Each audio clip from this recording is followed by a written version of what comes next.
வணக்கம் தோழர்களே. ஜக்கி வாசுதேவ அடிச்சு வெளுத்து முக்கி காய போட்டிருக்காரு நம்ம பிடிஆர் பழனிவேல் தியாகராஜன். அதோட இளையராஜா தன் பங்குக்கு ஜக்கின்னு சொல்லிட்டு தரவெல்லாம் ஜக்கி கிடையாதியா அப்படின்னு அடிச்சிருக்கிறார். இதுக்கு இடையில பல திடுக்கிடுகிற தகவல்களும் நமக்கு கிடைச்சிருக்கு தோழர்களே. என்ன நடக்குது? சிவராத்திரி வந்தாலே ஜக்கி வாசுதேவ் குசி ஆயிடுவார். ஏன்னா 100 கோடி ரூபாயை கொண்டு வந்து கொட்ட ஒரு கூட்டம் இருக்கு. தொடக்க காலத்துல ஜக்கி வாசுதேவ் யாரா இருந்தாருன்னா வெறும் யோகா சொல்லி கொடுக்குற ஒரு மாஸ்டரா இருந்தாரு. இப்ப மதகுருவா டெவலப் ஆயிருக்காரு. கார்பரேட் சாமியார் தான் இந்த ஜக்கி வாசுதேவ். பல ஆயிரம் கோடி ரூபாய உள்ள வச்சுட்டு ஒரு பைசா வரி கட்டாம, உங்களுக்கு தெரியும் எல்லா மதங்களும் வழிபடக்கூடிய ஒரு இடத்திற்கு வரி விலக்கு உண்டு. எல்லா மதத்தினரும் வருவாங்க, வழிபாடு நடத்துவாங்கன்னா அந்த இடம் ஒரு நல்லிணக்கத்தை ஏற்படுத்தக்கூடிய இடம் என்பதால் அதுக்கு வரி விலக்கு உண்டு. ஆனா நீ என்ன பண்ற? சிவராத்திரி கொண்டாடிட்டு இருக்க. அப்ப இது ஒரு இந்து மடம், உனக்கு எதுக்கு வரி விலக்கு கொடுக்கணும்? கோயிலுக்கு எதுக்கு வரி விலக்கு கொடுக்கணும்? அப்ப முதல்ல இதை கையில பிடிக்கணும். நம்ம ஒரு காலத்துல நான் பொதுவான ஆளு, எந்த மதத்தை சேர்ந்தவர்கள் வரலான்னு உளறிட்டு இருந்த ஜக்கி இன்னைக்கு நான் இந்து மதம், இது இந்து மத கடவுள், இது ஆதி யோகி அப்படின்னு அந்த ஆளுக்கே ஒரு செலவு வச்சுக்கிட்டு இது ஆதி யோகின்னு சொல்லிட்டு தராப்ல. ரெண்டாவது விஷயம் என்ன அப்படின்னா, கோடிக்கணக்கான பக்தர்களுடைய சொத்தை கொள்ளையடிச்சு வச்சிருக்கிற ஒரு பீஸ். நம்பி வர்றவங்களை ஏமாத்தி அவங்க சொத்தெல்லாம் பறிச்சு வச்சுட்டு மிகப்பெரிய கொடூரமான சூழலுக்கு அவங்களை தள்ளுவது, போக்கிடம் இல்லாம எவ்வளவு சித்திரவதை நடந்தாலும் அங்கேயே கிடக்கிற ஒரு நிலைக்கு தள்ளுறாரு. ரெண்டாவது, பாலியல் சார்ந்த குற்றச்சாட்டுகள் ரொம்ப அதிகம். அங்க ஒரு 10 வயசு 8 வயசு குழந்தைய கூட பசங்க பொண்ணுங்கன்னு வேறுபாடு இல்லாம பாலியல் தாக்குதலுக்கு ஆளாகிறாங்க. அதிகாலையில 2 மணி 3 மணிக்கு எழுப்பி விட்டு அந்த குழந்தைங்களை தண்ணியில பச்சை தண்ணியில குளிக்க வச்சு, கோயம்புத்தூர் ஏற்கனவே நல்ல குளிர்ச்சியான பகுதி, அங்க பச்சை தண்ணியில குளிக்க வச்சு மேலாடை இல்லாம இந்த குழந்தைகளை யோகா சொல்லி தரோம்னு கூட்டிட்டு போறது, பாத்ரூமுக்கு கதவு இல்லாம இருக்கிறதெல்லாம் நம்ம ஆல்ரெடி பேசிட்டோம், உங்களுக்கு நினைவூட்டுறேன். பாத்ரூம்களுக்கு கதவே இல்லாத பாத்ரூம்களை வைப்பது, இந்த குழந்தைகள் சித்திரவதை பண்ணப்படுவதை இந்த குழந்தைங்களுடைய அம்மாக்களே வந்து வெளியே மீடியால சொல்லி ஒரு அதிர்ச்சி ஏற்படுத்தினாங்க 2024. உங்களுக்கு ஞாபகம் இருக்கும்னு நினைக்கிறேன். அதெல்லாம் நம்மளும் முழு நீள வீடியோவா போட்டிருக்கோம். இந்த குழந்தைகளுக்கு எப்படியெல்லாம் பாலியல் தொல்லை கிடைக்குது, எப்படிலாம் சுரண்டாங்கன்னு. இன்னொரு முக்கியமான ஜக்கி வாசுதேவனுடைய வீடியோ கூட நான் போட்டிருக்கேன்.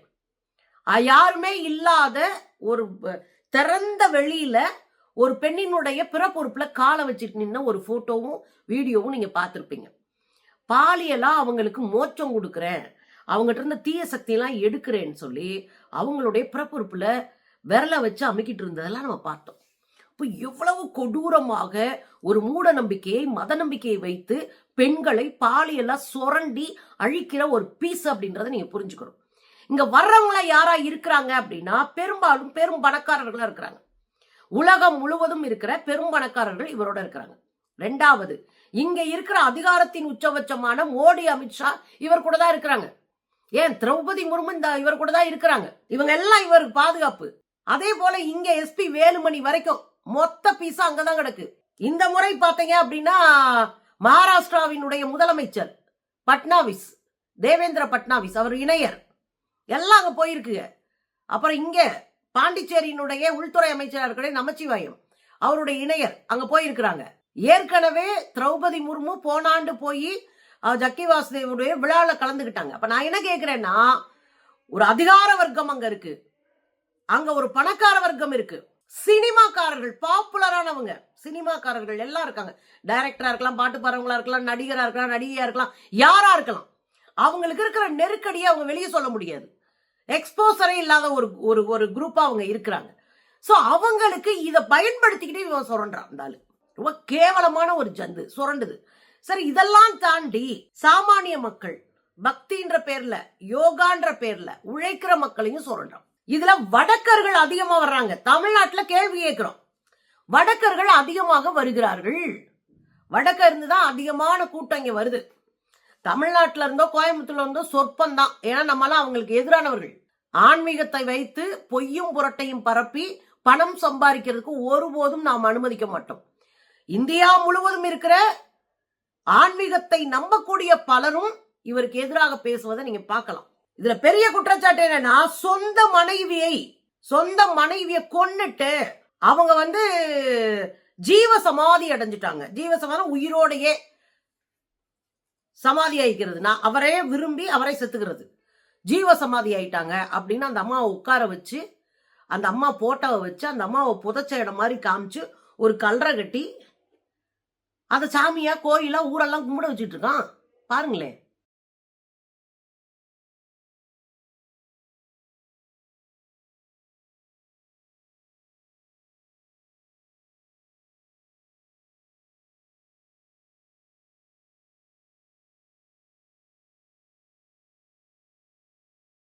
பாத்தீங்கல்ல, அவன் பொண்டாட்டி ஊரே கும்பிடணுமா, இவனை கொலகாரன்.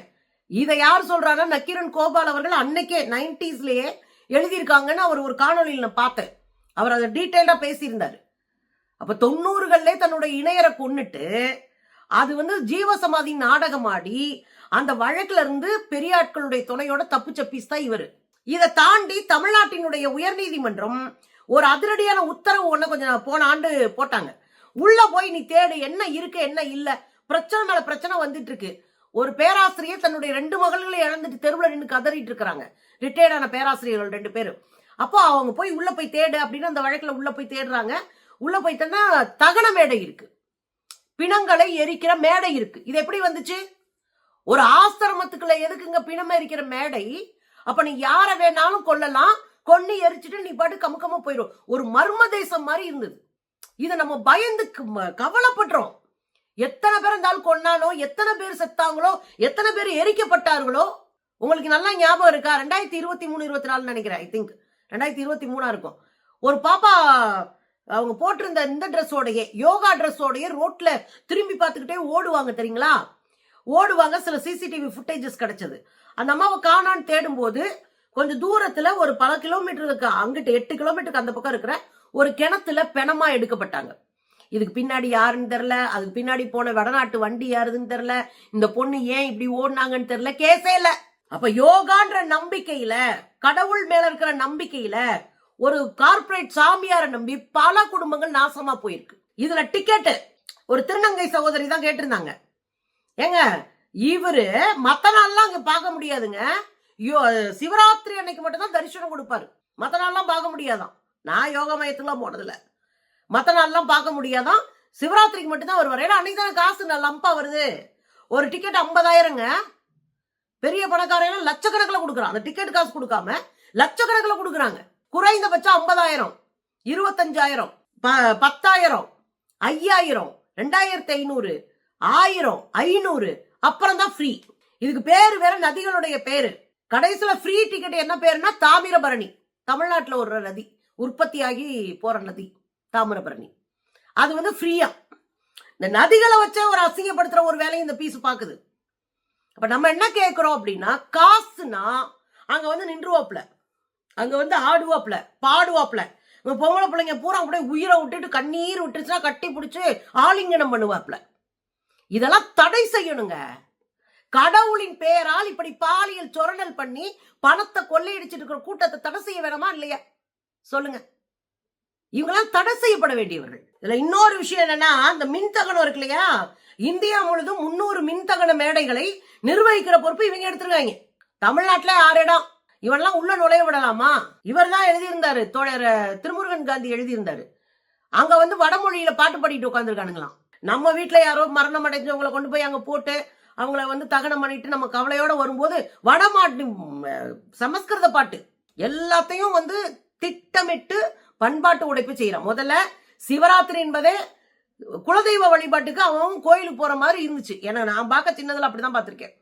பெட்டி எடுப்பாங்க, கோயில் திருவிழா கொண்டாடுவாங்க, எல்லாரும் அவங்க குலதெய்வ வழிபாட்டு கோயிலுக்கு போவாங்க, ஏதாவது சிவராத்திரின்னு வச்சிருந்தாங்க. ஆனா இன்னைக்கு ஜக்கி வாசுதேவ பாத்துறது போறதுக்கும் வேற வேற மாதிரி வந்து பண்பாட்டு தளத்துல மாற்றத்தை செய்யறதுக்குமான வேலையா இருக்கு. இது கவனமா பாத்துக்கோங்க, உங்க சாமியை புடிங்கிடுவாங்க. இந்த ஜக்கி வாசுதேவனுடைய ஆட்டத்தை பார்த்துட்டு தான் கடுப்பாகி சிவபக்தர்கள், இது எங்க வழிபாட்டு முறையே இல்லை, இது ஆகம விதிகளுக்கு எதிரானது, இது கடவுள் நம்பிக்கைக்கு எதிரானது, இந்த குத்தாட்டம்லாம் எதுலையுமே இல்ல, இந்த ஆள் எதுக்கு குத்தாட்டம் போட்டுட்டு இருக்கான், இதை தடை செய்யுங்கள் அப்படின்னு கோரிக்கை வைத்து பிரஸ் மீட் பண்ணிருக்காங்க. பாருங்க. சிவநெறிக்கு எதிரான ஜக்கி வாசுதேவனின் சிவராத்திரி குத்தாட்டம் எந்த ஒரு சிவநெறிக்கும் ஆகமத்திற்கும் புறம்பான ஒரு நிலையில் செயல்பட்டுக்கிட்டு இருக்கிற அந்த பிடிஆர் வந்து 2023 வச்சு கிழிச்சிருப்பார்ல, அந்த வீடியோ 2 நாளா வைரல் ஆயிட்டு இருக்கு. அவர் தான் தெளிவா கேட்பாரு, என்னத்தை கிழிச்சான், ஜக்கி வாசுதேவ் என்னத்தை கிழிச்சான்னு கேட்பாரு. அவருக்கெல்லாம் பேச என்ன தகுதி இருக்கு, சுய விளம்பரம் பண்ற ஒட்டுண்ணி அப்படின்னு இருப்பாரு. என்னவா, என்னத்தை கிழிச்சான், அவெல்லாம் ஒட்டுண்ணி, பேச எந்த தகுதியும் இல்லாதவன். பாருங்க, ஜக்கி வாசுதேவ் என்ன கிழிச்சான், ஜக்கி வாசுதேவுக்கு பேசுறதுக்கு என்ன தகுதி, சுய விளம்பரத்துக்காகவும் அரசியலுக்காகவும் இவங்களோட சுய முக்கியத்துவம், இவங்கெல்லாம் ஒட்டுண்ணிகள், இவங்கெல்லாம் லீச்சஸ், இவங்கெல்லாம் பாரசைட்ஸ். மதத்தையும் கடவுளையும் வைத்து பிழைப்பு நடத்துகிறான். அதானங்க உண்மை. இங்க நம்ம ஊர்ல ஒரு பிள்ளையார் தனியா உட்காந்துக்கு இருப்பாரு, அவரை பூஜை பண்றது கூட ஆள் இருக்காரு, ஒரு பொட்டு வைக்க ஆள் கிடையாது. இங்க கோடிக்கணக்கில் கொட்டுறாங்க, வரி வைப்பு செஞ்சுட்டு உள்ள பாலியல் சோதனை செஞ்சு ஒருத்தன் வந்து தனி ராஜாங்கம் நடத்திட்டு இருக்காங்க. எப்படி வேடிக்கை பார்த்துட்டு இருக்கு அரசுகள்லாம், அதன் மீது கை வைக்க பயப்படுதே நீதிமன்றம். நீதிமன்றமே என்ன சொல்லியிருக்கு, ஜக்கி வாசுதேவனுடைய அந்த யோகா மையத்துல தகன மேடை வைத்துக் கொள்ளலாம்னு அனுமதி கொடுத்திருக்கு. இது எப்படி சாத்தியம், இது என்ன நியாயம்? ஒரு கார்பரேட் சாமியார் மொத்தமா எல்லா அமைப்புகளும் காலில் விழும்னா அப்புறம் என்ன இங்க நாட்டுல ஜனநாயகம் இருக்கு? அதுல ரொம்ப நியாயமா ஒரு கேள்வியை கேட்டிருப்பாரு தோழர் பிடிஆர் பழனிவேல் தியாகராஜன். அதுல என்ன கேட்டிருப்பாருன்னா, எந்த தொடர்புமே இல்லாத இவரு எதுக்காக மதுரை கோயிலை பத்தி கவலைப்படுறாரு? மதுரை கோயில ஆக்கிரமிக்கணும், மதுரை கோயில கையில் எடுக்கணும், தமிழ்நாட்டு கோயில்களை பத்தி என்ன அக்கறை? இவர் உத்தரகண்ட்ல போய் கவலைப்படுவாரா, இல்ல குஜராத்ல போய் கவலைப்படுவாரா? அங்கெல்லாம் போகாம ஏன் தமிழ்நாட்டு கோயில் மேல அக்கறை அப்படின்னு ஒரு கேள்வி கேட்டிருக்காரு. ரொம்ப முக்கியமான கேள்வி இல்லையா? சேவ் தமிழ்நாடு டெம்பிள் இந்த தானே ஒரு இயக்கத்தை ஆரம்பிச்சாப்ல, சேவ் தமிழ்நாடு டெம்பிள். அரசாங்கத்திலிருந்து கோயிலை வந்து பக்தர்கள்ட்ட ஒப்படைக்கணும். எந்த பக்தர்கள்ட்ட? மொத்தமா காட்டி கொடுத்து எல்லா வேலையும் உள்ளடி வேலை பார்த்துட்டு பாலியல் சூழல் பண்ணிட்டு இந்த சங்கி மங்கிகள்கிட்டயா எல்லாத்தையும் கொடுத்துருவோம். தமிழ்நாடு டெம்பிளை காப்பாற்றணும். அப்புறம் ஸ்டாலின் அரசு வந்து போட்டு பொழந்த பிறகுதான், அதுல பிடிஆர் தான் பொழந்தவர். ஸ்டாலின் அவர்களுடைய ஆட்சியில மத்தவங்களாம் கப்சிப்புன்னு தான் கிடந்தாங்க, பிடிஆர் தான் போட்டு பொழந்து எடுத்தவர், நொட்டாங்கையில அடிச்சு சாத்தினவர். அவரெல்லாம் மெயின்ல வச்சிருக்கணும், மெயின் ஸ்ட்ரீம்ல வச்சுக்கணும். அவர் அடிக்க விட்டு நம்ம அமைதியா உட்காந்துக்கணும். அந்த அடி அடிச்சாரு, ஆதாரப்பூர்வமா அடிச்சாரு. அவர் கேட்டாரு, இந்த ஆளு பழங்குடி மக்களுடைய சொத்தை அரசு நிலத்தை எடுத்திருக்காரு, அரசாங்கம் எடுத்த கைப்பற்றி தான் இங்க ஜக்கி வாசுதேவ் இந்த ஆசிரமத்தை அமைச்சிருக்கான். யார் சொல்றா? சிஏஜி அறிக்கை.